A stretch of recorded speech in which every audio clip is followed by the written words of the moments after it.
學校非常認同小學教育課程指引提出善用學時創造空間嘅建議，因此學校積極重新規劃學生嘅上課時間表，期望促進學生喺德智體群美嘅均衡發展。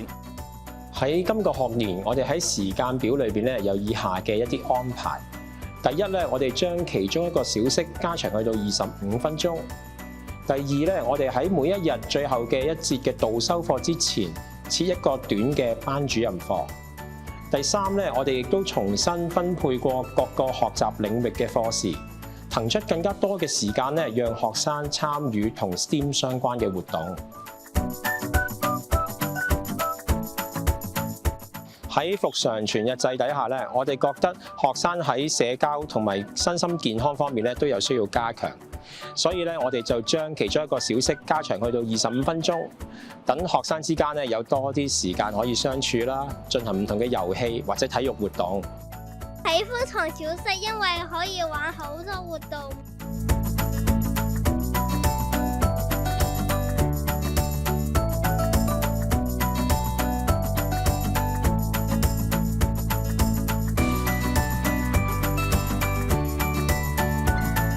善用學時唔係要將學生所有嘅時間用於學科學習身上，而係學校各科組嘅老師需要合作，完善課程規劃同埋學教評嘅安排。我哋學校嘅時間表特別安排咗固定嘅時段，方便進行多元化嘅跨課程學習。喺呢個時段，我哋都鼓勵學生多啲動手做去進行學習。我哋學校希望善用彈性課時同埋空間，設計多元化嘅活動，讓學生能夠學得有效、學得開心。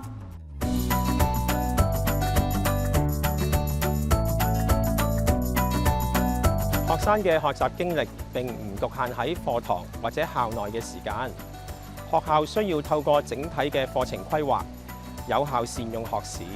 學校亦都可以透過同家長、有效政府部門或者唔同嘅社區團體合作，安排多元化嘅學習活動，令到學生嘅學習經歷更加豐富同埋更加有意義。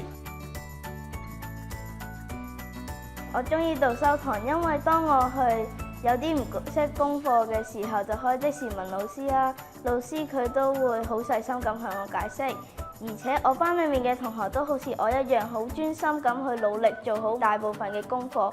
咁放學之後就可以參加好多唔同嘅課外活動。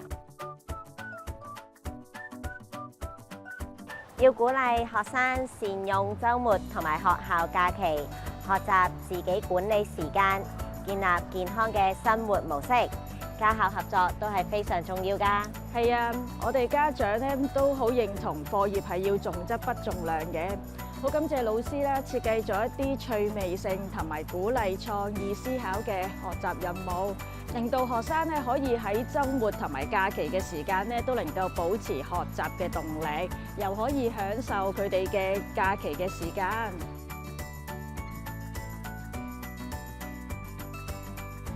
同哥哥練曲同埋唱粵曲嘅，打籃球啦，練下歌嗰啲嘅。